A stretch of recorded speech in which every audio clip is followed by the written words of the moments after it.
buenas noches, magistrado Manuel Ramón Herrera Carbucia, doctor Óscar Hernández, presidente de la Academia Iberoamericana de Derecho del Trabajo y de la Seguridad Social, invitados especiales que nos honran con su presencia, colegas, amigas y amigos. Vamos a tratar de resumir nuestra ponencia porque al ser el último yo creo que ya es un auditorium pues que ha oído una disertación brillante como la de Óscar y las palabras introductorias a este evento, de manera que ya son las 7:10 de la noche, ya estamos pues probablemente fatigados, de manera que trataré de resumir una ponencia que le he pasado a la comisión organizadora y que luego cuando tenga la oportunidad la Secretaría del evento la distribuirá entre todos ustedes. Voy a comenzar señalando y citando textualmente a un jurista francés con una obra ya clásica, Crítica del Derecho del Trabajo. Alain Supiot señalaba en esa obra que la relación de trabajo asalariado ha sido y sigue siendo definida como una relación en la cual uno manda y el otro obedece. En otras palabras, el poder está en el corazón mismo del derecho del trabajo. La subordinación del trabajador que caracteriza al contrato de trabajo, más que un simple criterio técnico de calificación, es la piedra angular de un derecho que tiene por objeto esencial encuadrar el ejercicio del poder que él confiere a una persona sobre otra. Este poder atenta contra los grandes principios sobre los cuales reposa el derecho de los contratos, la igualdad entre las partes y la libertad contractual. Mientras en el derecho de los contratos se postula la autonomía de la voluntad individual, el derecho del trabajo organiza la sumisión de la voluntad. Conforme a este criterio, la expresión subordinación jurídica disimula una lacerante realidad en el contrato de trabajo. Se le confiere una potestad y un poder dominante a una de las partes, mientras se le reserva una de sumisión al trabajador. Aunque se ajusta mal a la teoría general del contrato o de los contratos, la realidad es que el contrato de trabajo ha terminado por imponerse y por ser aceptado como un instituto jurídico en el cual se fundamentan los poderes del empleador y la subordinación jurídica de los trabajadores y que al mismo tiempo garantiza el funcionamiento de la empresa capitalista. El trabajador queda subordinado porque aceptó libremente, por supuesto, entre comillas, ese estado de sumisión al momento de convenir el contrato. Pero este vínculo al mismo tiempo le confiere al empleador un poder de organización, un poder reglamentario y un poder disciplinario. Es curioso, desde Montesquieu, la sociedad se ha organizado sobre el fundamento de la separación de los poderes. En todas nuestras sociedades hay un poder ejecutivo, un poder judicial, un poder legislativo. Y sin embargo, en el derecho del trabajo se entrega en las manos del empleador los tres poderes. El empleador organiza su empresa, el empleador dispone por el reglamento interior o por instrucciones todo lo que tiene que ver con el trabajo en la empresa, y el empleador sanciona al trabajador que no cumple con esas disposiciones. Es decir, mientras organizamos una sociedad libre fundada en la igualdad, la empresa se organiza jerárquicamente. En la cúspide se sitúa al jefe, que es el empleador, y los demás tienen que obedecer. En contraposición a nuestra sociedad democrática, hay un despotismo en la fábrica. El empleador manda y punto, y el trabajador obedece y punto. El nacimiento y posterior desarrollo del derecho del trabajo tendrá por finalidad proteger al trabajador de los posibles excesos y abusos en el ejercicio de los poderes confiados al empleador. En otras palabras, el derecho del trabajo trata de democratizar la empresa, trata de atenuar, de morigerar el estado de subordinación en que es colocado el asalariado como resultado del contrato de trabajo. Pero el intento de civilizar el poder empresarial dentro de la empresa no implica que se puedan transferir a su seno las libertades y derechos fundamentales consagrados por la Constitución en beneficio de los individuos y los ciudadanos. ¿Cómo, y pregunto, cómo lograr que se respeten esas libertades y derechos fundamentales en una sociedad jerarquizada y de sumisión del trabajador? El trabajador es libre fuera de la empresa, pero pasa a ser un subordinado desde el momento en que ingresa a la fábrica. Las libertades y derechos fundamentales reconocidos por todas nuestras constituciones, incluyendo las constituciones del siglo XIX, pues permanecen al margen de la legislación del trabajo. Concebida como una sociedad libre e igualitaria, su aplicación resulta difícil dentro de la fábrica.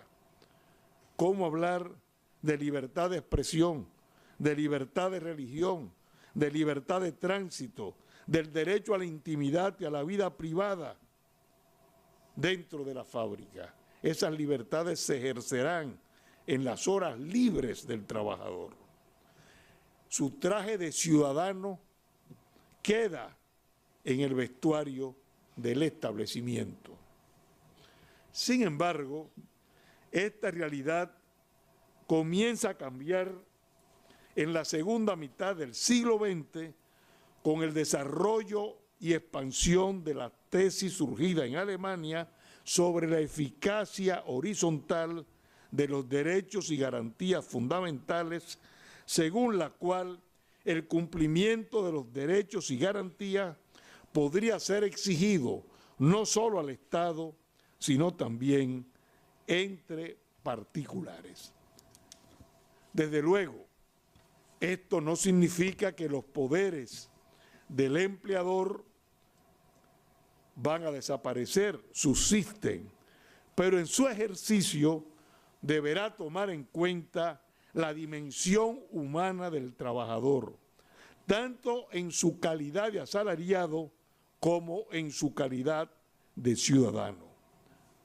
Desde luego, esa antinomia entre poderes y derechos provocará tensiones que podrán derivar en conflictos en una colisión de derechos, pues el trabajador pretenderá ejercer sus derechos fundamentales y al mismo tiempo encontrará el valladar de los poderes del empleador. La oposición entre poderes y derechos fundamentales habrá de resolverse con la tesis de la proporcionalidad que ha sido desarrollada por el derecho constitucional. Simplemente, para no abundar en la misma, señalo que conforme a esta tesis de la proporcionalidad, el sacrificio de un derecho fundamental solo resultará admisible desde el punto de vista constitucional en la medida en que pueda ser considerado imprescindible para la satisfacción de otro derecho fundamental que resulte prevalente de acuerdo al sistema de valores consagrado por la Constitución y por las circunstancias de cada caso específico.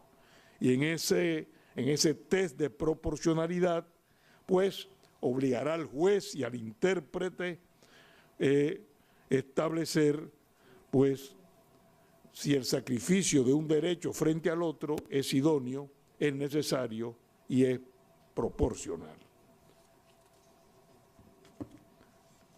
El conflicto, esa pugna entre poderes del empleador y derechos fundamentales, pues habría que examinarlo tanto desde el punto de vista del trabajador como asalariado y desde la visión del trabajador como ciudadano. En otras palabras, en una expresión que ha utilizado en un momento determinado la Corte de Casación, pues examinarlo desde el punto de vista del ciudadano trabajador, pero también del trabajador ciudadano. ¿Cómo enfocarlo en cuanto al trabajador como asalariado?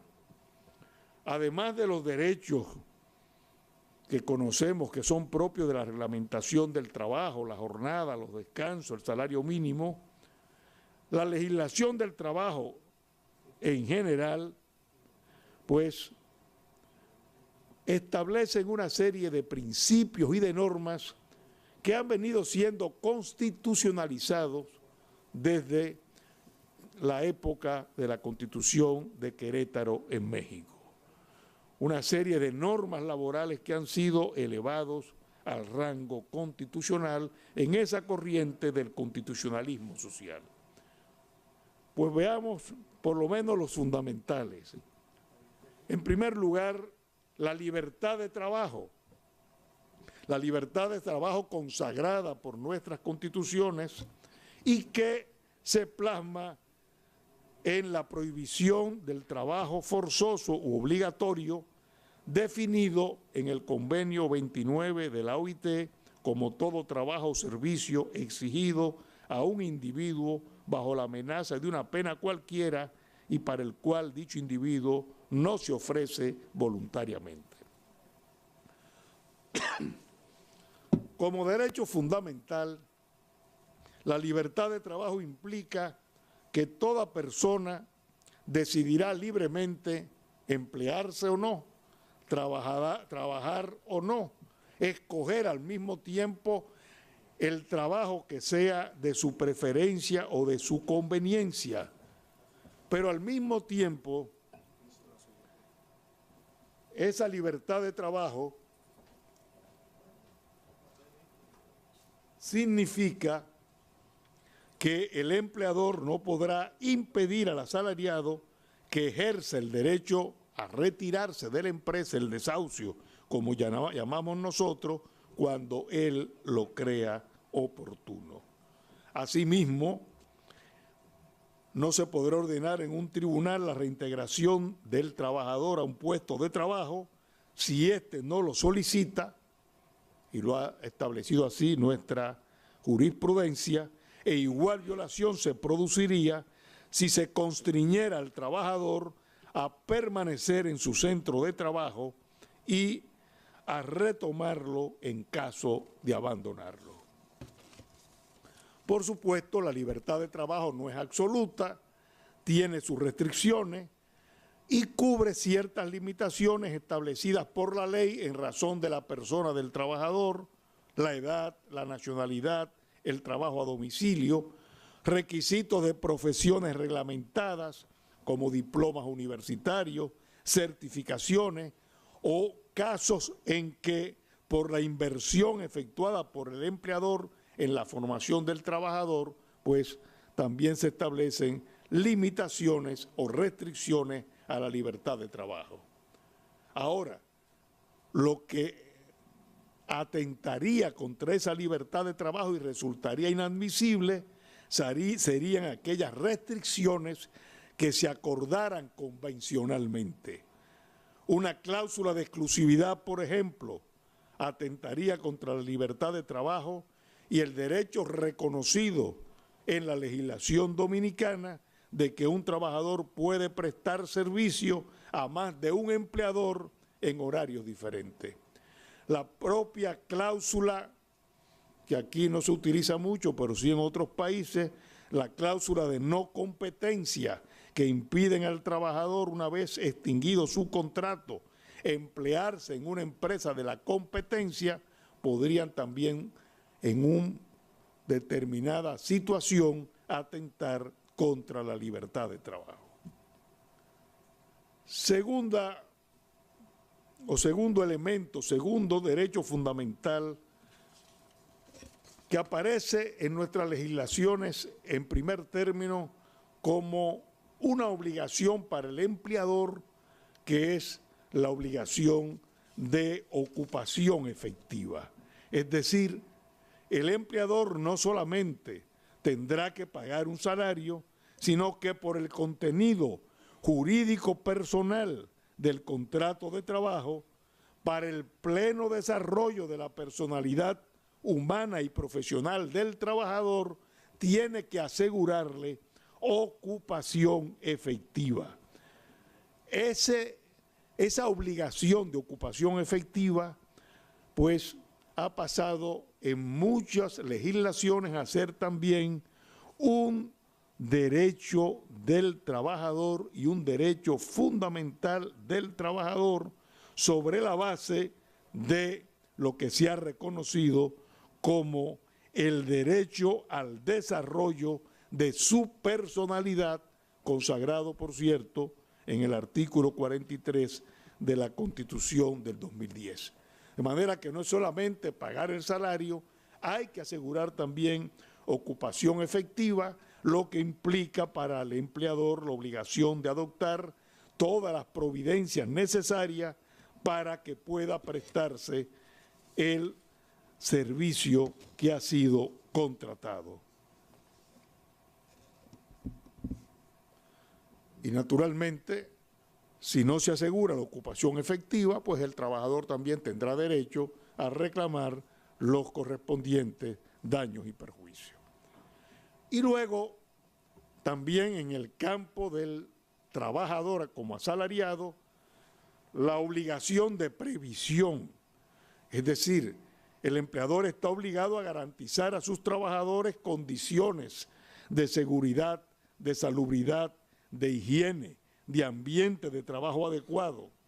Y ese imperativo de protección está dirigido a preservar en el ámbito laboral un derecho que es fundamental y que consagra la Constitución, el derecho a la integridad física, psíquica y moral de cualquier persona.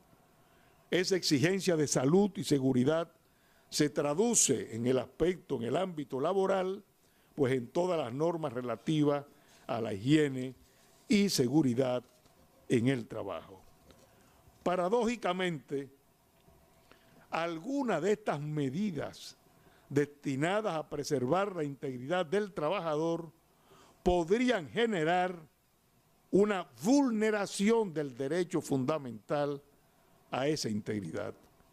El dilema surge a propósito de la obligación del trabajador de someterse a reconocimiento médico para comprobar si padece alguna incapacidad o una enfermedad contagiosa que le imposibilite para su labor. Esa obligación del trabajador debe ser o no cuestionada cuando, en defensa de la integridad personal, la Constitución prohíbe que se someta a una persona sin su consentimiento a exámenes y procedimientos médicos. El Tribunal Constitucional ha resuelto el dilema y entiende que la obligatoriedad solo es admisible como una excepción al principio de la voluntariedad, cuando sea imprescindible para evaluar los efectos de las condiciones de trabajo sobre la salud del asalariado o para verificar si su estado de salud puede constituir un peligro para él, los demás trabajadores u otras personas relacionadas con la empresa. La excepción admitida por el Tribunal Constitucional se fundamenta en el factor de riesgo que para la salud y la seguridad de los trabajadores supone los trabajos en una empresa. Por consiguiente, y esto es importante, esa excepción no debe ser extendida a exámenes que desborden el campo específico de la salud, como sería el uso del polígrafo, del detector de mentiras, con fines de prevenir delitos, contrabando y tráfico de drogas y estupefacientes, o del alcoholímetro sobre pretexto de combatir el exceso de alcohol. Estas normas que tienen que ver pues con la obligación de previsión también se introducen en un campo que es interesante y que ha surgido últimamente en nuestro derecho del trabajo, que es el relativo a los acosos contra el trabajador. Nuestro Código de Trabajo prohíbe expresamente el acoso sexual, aunque no lo define el Código Penal, que lo califica como cualquier orden, amenaza, constreñimiento u ofrecimiento destinado a obtener favores de naturaleza sexual realizado por una persona que abusa de la autoridad que se le confiere. En cuanto al acoso moral, la legislación guarda silencio, pero una decisión de la Corte de Casación, por cierto, de la sala que preside el magistrado Herrera Carbucia, lo define como actos o comportamientos discriminatorios o vejatorios protagonizados en el tiempo por parte del empresario o sus subordinados o bien por parte de otros compañeros y que se caracteriza por una persecución o violencia psicológica con fines degradantes, humillantes, aislantes, que atentan contra la dignidad, la persona misma del trabajador y la estabilidad laboral. La definición dada por la Corte de Casación es lo suficientemente amplia para que tanto el acoso sexual como el hostigamiento moral, pues no solamente se configure cuando proviene del empresario o de uno de sus representantes, sino también cuando ese acoso proviene de los compañeros de trabajo, en base a lo que señala la sentencia de la Corte de Casación, porque el empresario, por su poder que tiene sobre los demás trabajadores, debió haber detenido la inconducta de sus subordinados. Y por último, en esa obligación de previsión, lo que tiene que ver con la protección de los bienes del trabajador.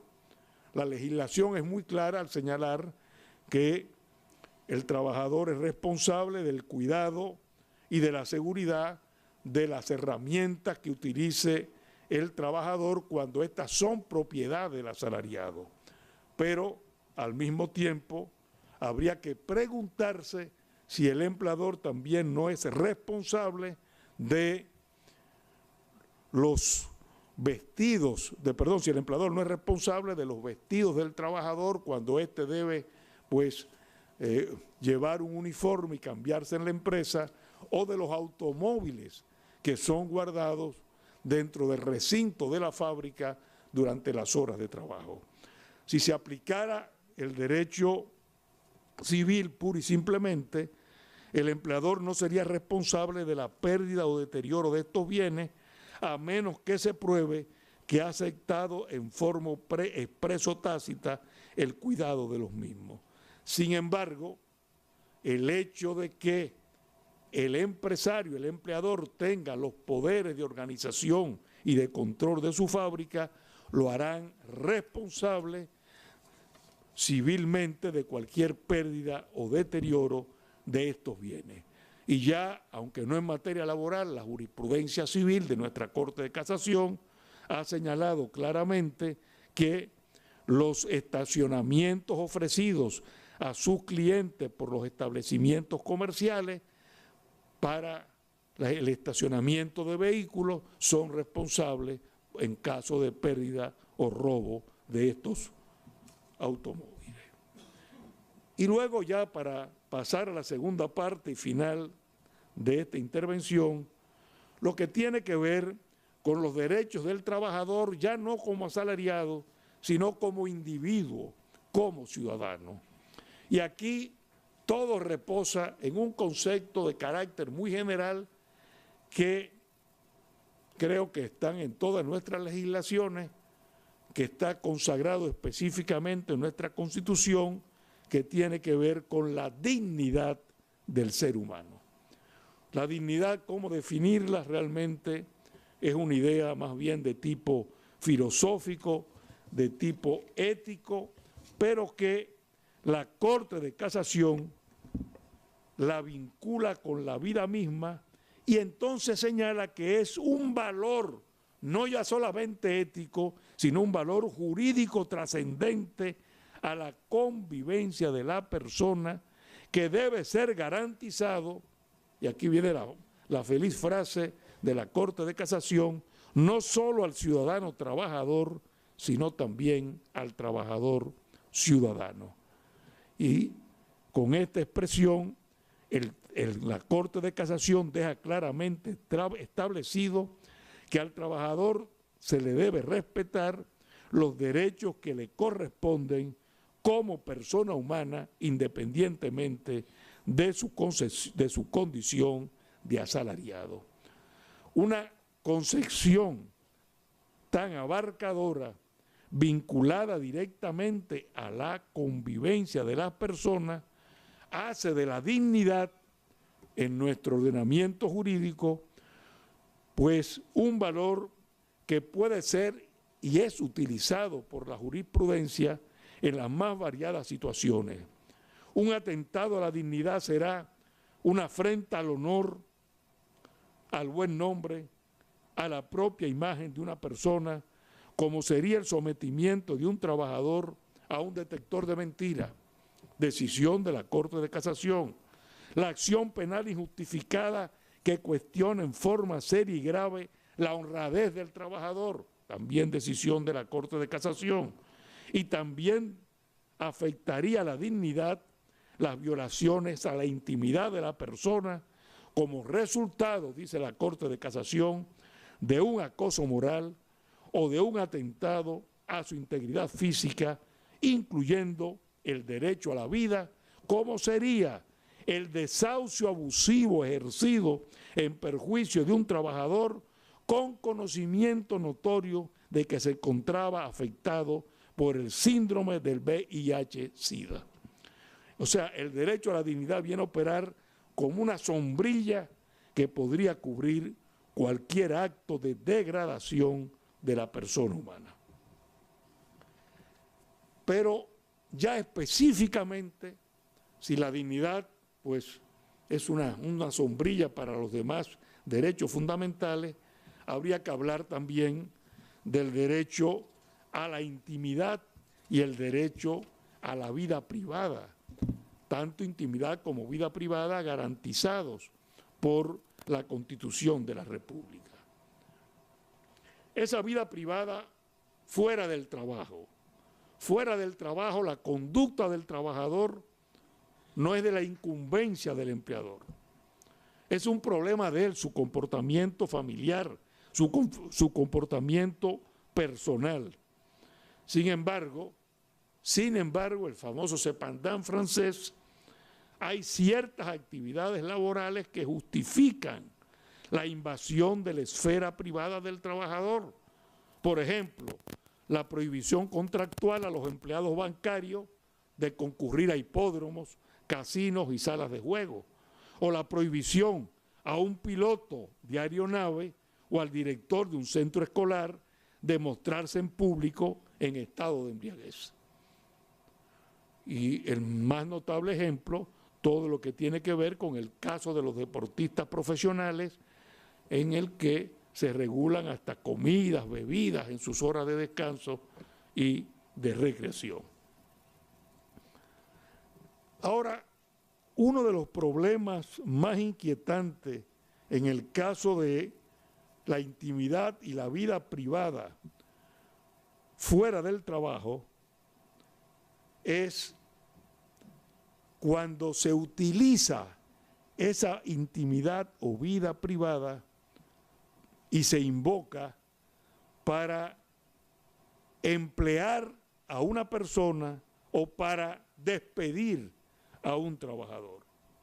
En ese sentido, sería ilícita cualquier solicitud de información que atañe a la vida privada del trabajador. O sea, usted va a contratar a una persona que está buscando un empleo y está bien que usted le pregunte por sus cualidades, por su capacidad, por su formación, pero nada tiene que indagar el empleador para ocupar un empleo o para promover a un trabajador, pues todo lo concerniente a sus preferencias sexuales, a su pertenencia a una fe religiosa o a su afiliación a un partido político. Aquí en el país, por ejemplo, es frecuente solicitar al candidato al trabajo un certificado de buena conducta que afecta obviamente la privacidad de la persona, y el derecho a la intimidad solo debería ceder a favor de la empresa cuando la naturaleza de la tarea o de las funciones exijan de un modo indubitable la ausencia de antecedentes penales. Por ejemplo, porque quiero contratar a un trabajador para el manejo de fondos o para la atención de niños o jóvenes con discapacidad. Hay sus excepciones, pero todos sabemos que muchas veces se convierte en una regla. Lo mismo sería contrario al derecho de la intimidad que el empleador despidiera a un trabajador sobre la base de un hecho concerniente a la vida privada.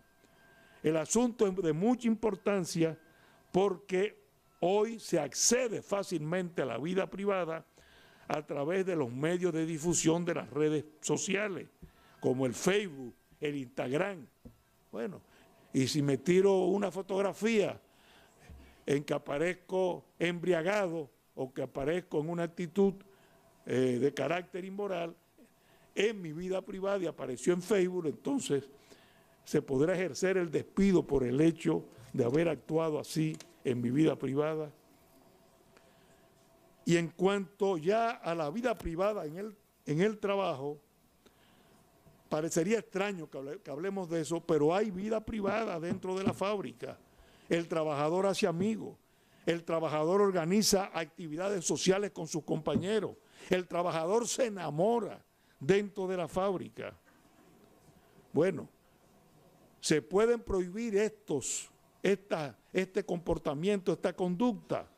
Yo creo que ese comportamiento debe ser admitido siempre que no interfiera con las tareas productivas.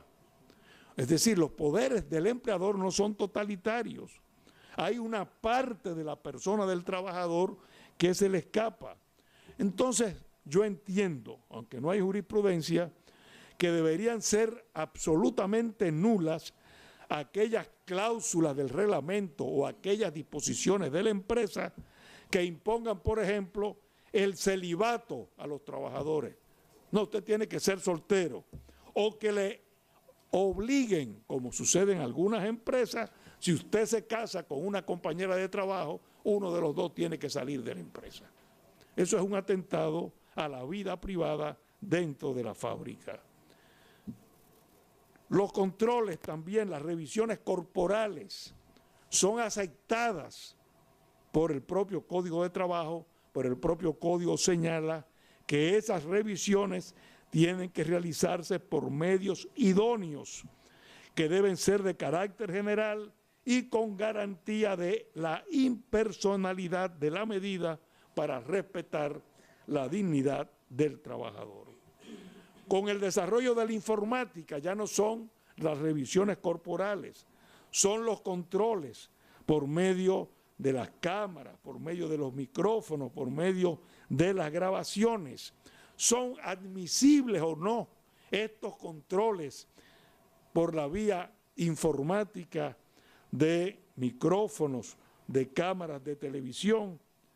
La Corte de Casación ha señalado en una decisión que estos mecanismos de control a distancia deben ser admitidos con la salvedad de que se violaría el derecho a la intimidad si las grabaciones se realizaran en espacios reservados a la privacidad, como serían los aseos, vestuarios o comedores de la empresa.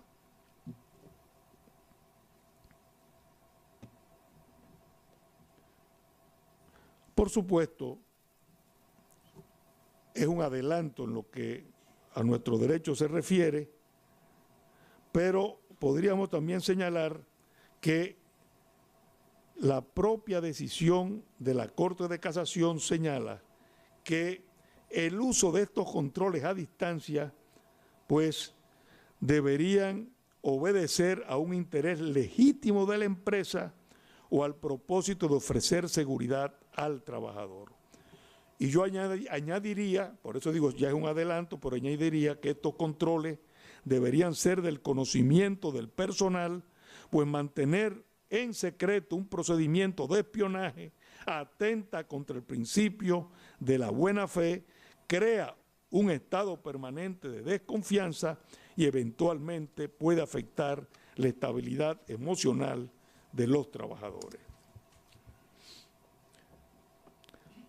Además de las zonas espaciales, el hogar o las comunicaciones o afectivas, relaciones familiares o sexuales, el derecho a la intimidad también comprende espacios vitales de autonomía como la apariencia externa del trabajador.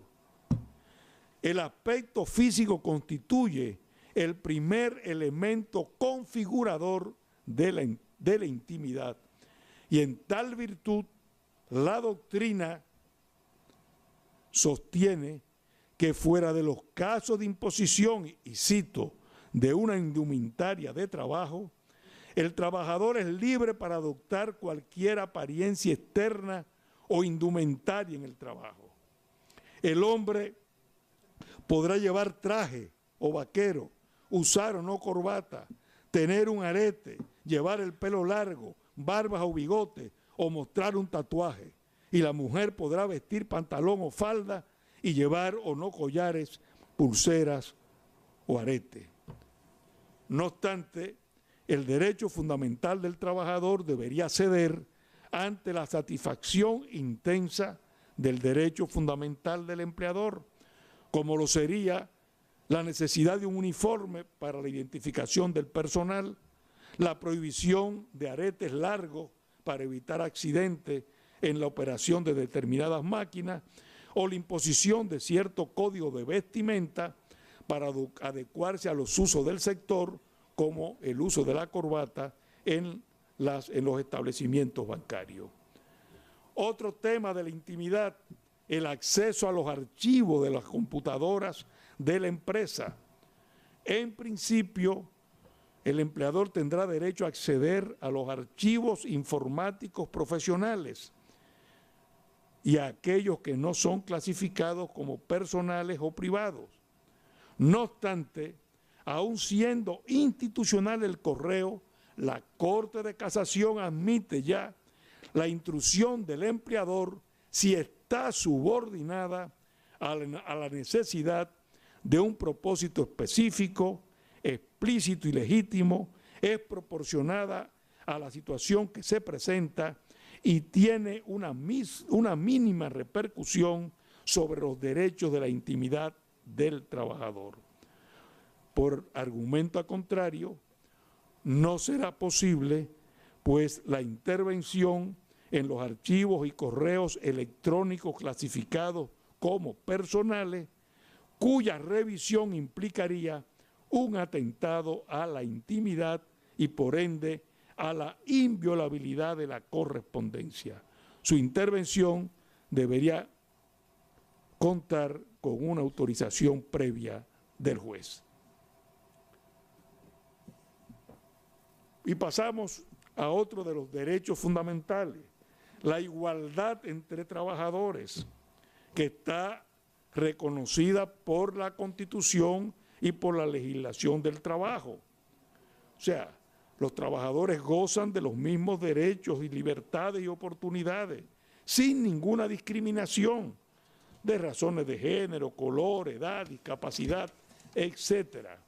Es decir,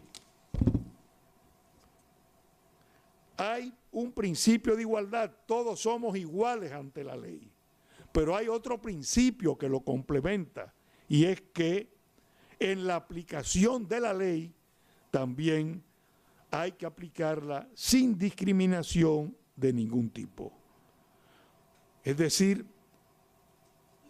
debe haber, cuando se aplique la ley, igualdad de oportunidades e igualdad de trato. Pues bien, la igualdad de oportunidades y trato se impone al empleador no solamente al momento de acceder al empleo, sino también durante la prestación de servicio, salvo naturalmente las excepciones establecidas en la ley. Por consiguiente, durante toda la vigencia del contrato deberán ser sancionados los actos discriminatorios que afecten la remuneración, la formación, la promoción de los trabajadores. Como el mandato constitucional prohíbe toda clase de discriminación, la abstención, particularmente la abstención de contratar, también deberá ser sancionada, como sucede, y hay jurisprudencia en ese sentido, con las listas negras que buscan de parte del empresariado impedir que se contraten a trabajadores sindicalizados. Por supuesto, una aplicación particular, y no metiendo en esto, es reservada para la mujer.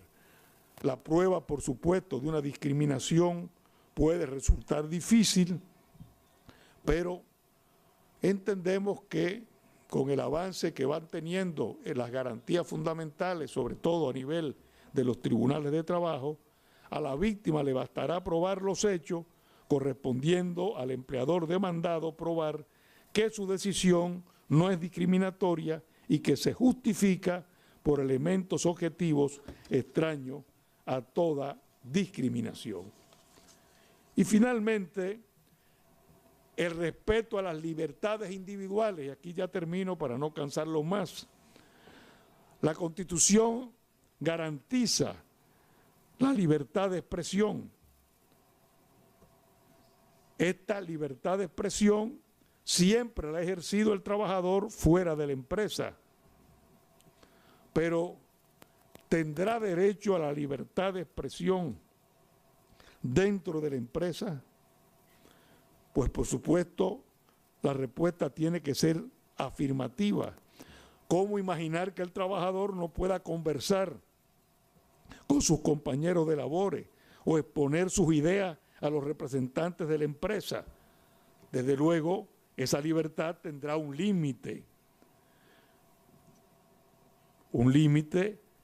en que evidentemente lo dispone la propia legislación. La injuria es una causa de despido, pero también el trabajador debe guardar la debida consideración, lo que implica a nuestro juicio no solamente el que debe cuidarse de injurias, sino también de cualquier difamación.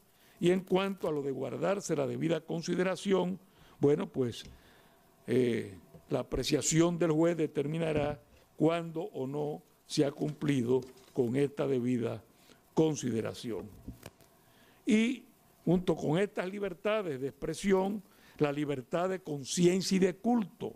Se garantiza la libertad de conciencia y culto, pues la protección a la libertad religiosa también se encuentra consagrada en una doble prohibición: la no discriminación por motivos religiosos y el impedimento legal al empleador de influir en las creencias religiosas de los trabajadores. Por tal razón, el empleador no debe coartar la libertad religiosa de sus trabajadores, porque al hacerlo atentaría contra la libertad de conciencia y de culto. Cualquier requerimiento o prueba con esta finalidad sería ilícito. Dentro de la fábrica debe, por tanto, ser respetada la libertad, incluso si el trabajador la expone y conversa libremente con sus demás compañeros. Por supuesto, no es lo mismo expresarse que realizar una campaña, lo cual obviamente pues desbordaría el campo mismo de esta libertad de conciencia y de culto.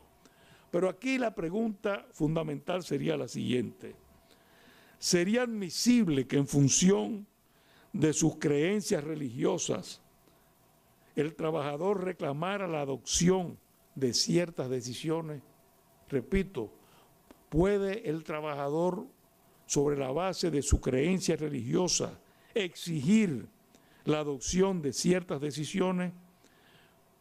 Por ejemplo, el trabajador se niega a trabajar el sábado porque es adventista, o rehúsa el trabajador porque es musulmán de trabajar en la preparación de la carne de cerdo, o sencillamente la mujer resiste el uso de pantalones y de recogerse el pelo porque su religión se lo veda, se lo prohíbe. ¿Se podría admitir estas exigencias del trabajador? Una vez más, lo que dijimos al principio de esta ponencia, el juicio de proporcionalidad deberá ser empleado para resolver el conflicto. Si el derecho del trabajador puede ser satisfecho sin un sacrificio especialmente grave para el empleador, aquel derecho del trabajador debe prevalecer. Por el contrario, el derecho de este último, del empleador, debe predominar si satisfacer la pretensión del trabajador ocasiona un grave quebranto a la organización de la empresa. La libertad religiosa tendrá un tratamiento particular en el caso de las denominadas empresas de tendencia, colegios religiosos, iglesias. La libertad religiosa protege también a estas instituciones, no solamente a sus trabajadores, también a estas instituciones. Tradicionalmente, la doctrina laboral admitió que en estas empresas era admisible atentar contra la libertad religiosa de sus trabajadores, recabar la opinión sobre sus creencias religiosas, despedir al empleado que ha renegado de su fe o prohibir al divorciado casarse nuevamente. con la aplicación horizontal de los derechos fundamentales, se ha defendido hoy una posición más protectora de la libertad individual. La pertenencia o la práctica religiosa del trabajador solo debería tomarse en cuenta si es particularmente intensa la afectación del derecho fundamental del empleador. La limitación a la libertad religiosa del trabajador en estas empresas debería ser justificada por el interés del empleador de satisfacer su libertad religiosa ajena a todo propósito de discriminación. En Francia, por ejemplo, la Corte de Casación ha considerado ilegal el despido de un sacristán homosexual que ocultaba su orientación sexual y que por tal motivo no ocasionaba ningún problema en el seno de su iglesia. Pues bien, termino diciendo que no hay dudas de que hay un nuevo escenario en el cual se manifiesta el derecho del trabajo. Con la constitucionalización del derecho, que está ya consagrada en nuestra reforma constitucional del año 2010, con la penetración de las normas constitucionales en el ámbito del derecho del trabajo, no hay duda de que hay un derecho del trabajo que, a pesar de todas las vicisitudes de los tiempos modernos, pues comienza a manifestarse en un horizonte diferente. Ya no estamos frente a la presencia única y exclusivamente de un derecho del trabajo que está identificado sobre todo por aquellos litigios por la terminación del contrato de trabajo. Ya veremos en nuestros tribunales cómo ha comenzado a trillar el camino la Corte de Casación, no solamente los litigios por desahucio, por despido, por dimisión, sino también por ese choque tan interesante que se presenta entre los poderes que son inherentes a la empresa, al empleador, porque se los otorga el trabajador cuando conviene el contrato de trabajo y se somete a la subordinación, y esos derechos y garantías fundamentales que puede hoy ejercer el trabajador desde el momento en que ingresa, antes de ingresar y desde el momento en que ingresa a la empresa.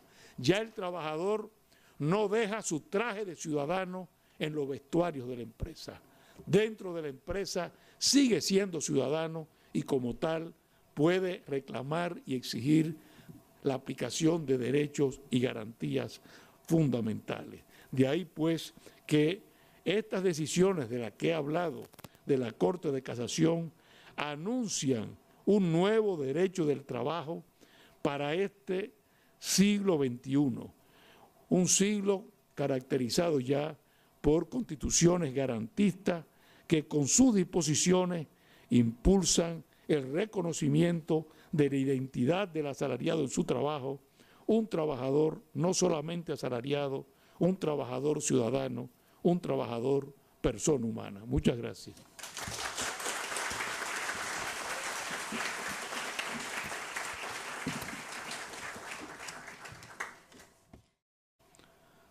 Disimula una lacerante realidad en el contrato de trabajo. Se le confiere una potestad y un poder dominante a una de las partes, mientras se le reserva una de sumisión al trabajador.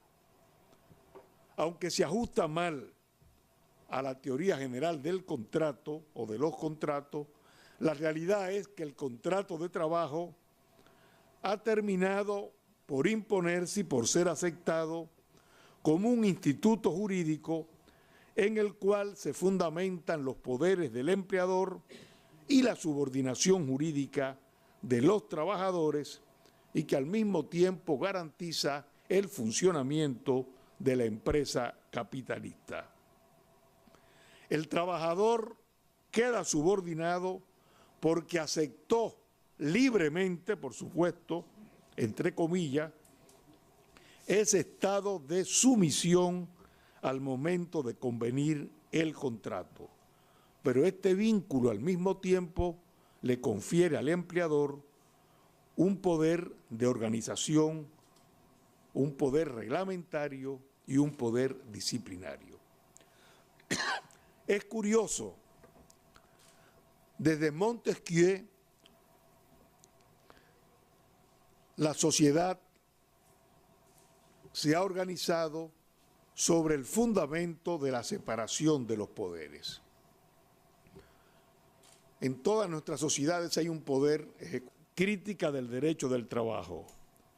Alain Supiot señalaba en esa obra que la relación de trabajo asalariado ha sido y sigue siendo definida como una relación en la cual uno manda y el otro obedece. En otras palabras, el poder está en el corazón mismo del derecho del trabajo. La subordinación del trabajador que caracteriza al contrato de trabajo, más que un simple criterio técnico de calificación, es la piedra angular de un derecho que tiene por objeto esencial encuadrar el ejercicio del poder que él confiere a una persona sobre otra. Este poder atenta contra los grandes principios sobre los cuales reposa el derecho de los contratos, la igualdad entre las partes y la libertad contractual. Mientras en el derecho de los contratos se postula la autonomía de la voluntad individual, el derecho del trabajo organiza la sumisión de la voluntad. Conforme a este criterio, la expresión subordinación jurídica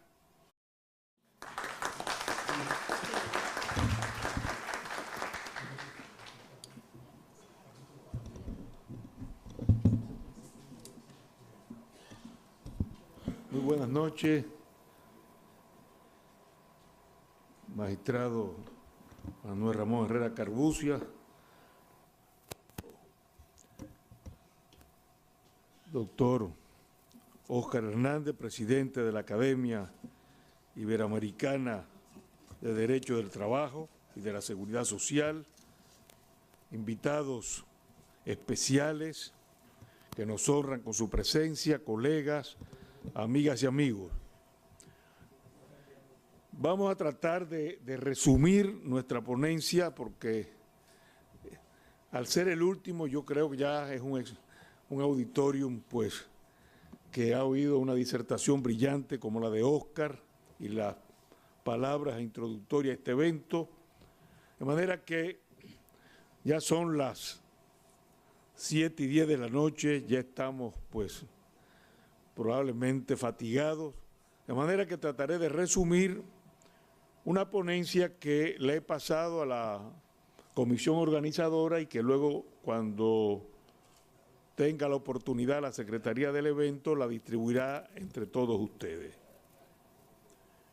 Voy a comenzar señalando y citando textualmente a un jurista francés con una obra ya clásica, morigerar el estado de subordinación en que es colocado el asalariado como resultado del contrato de trabajo.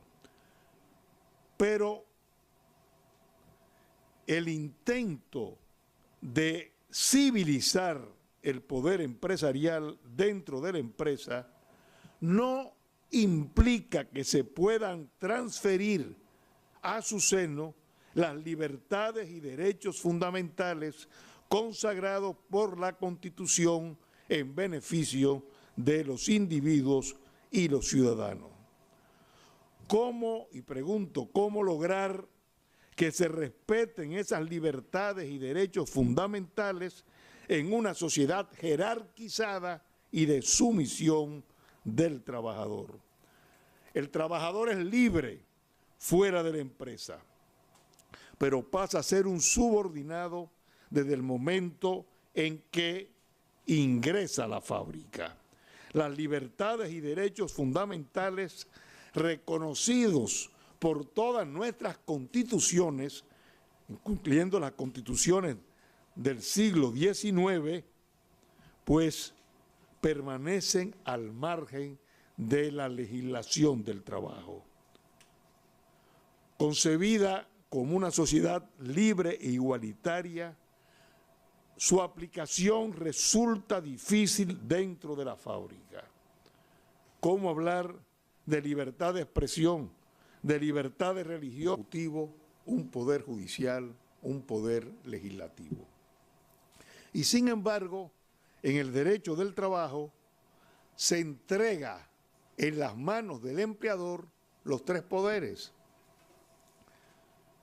El empleador organiza su empresa, el empleador dispone por el reglamento interior o por instrucciones todo lo que tiene que ver con el trabajo en la empresa, y el empleador sanciona al trabajador que no cumple con esas disposiciones. Es decir, mientras organizamos una sociedad libre fundada en la igualdad, la empresa se organiza jerárquicamente. En la cúspide se sitúa al jefe, que es el empleador, y los demás tienen que obedecer. En contraposición a nuestra sociedad democrática, hay un despotismo en la fábrica. El empleador manda y punto, y el trabajador obedece y punto. El nacimiento y posterior desarrollo del derecho del trabajo tendrá por finalidad proteger al trabajador de los posibles excesos y abusos en el ejercicio de los poderes confiados al empleador. En otras palabras, el derecho del trabajo trata de democratizar la empresa, trata de atenuar, de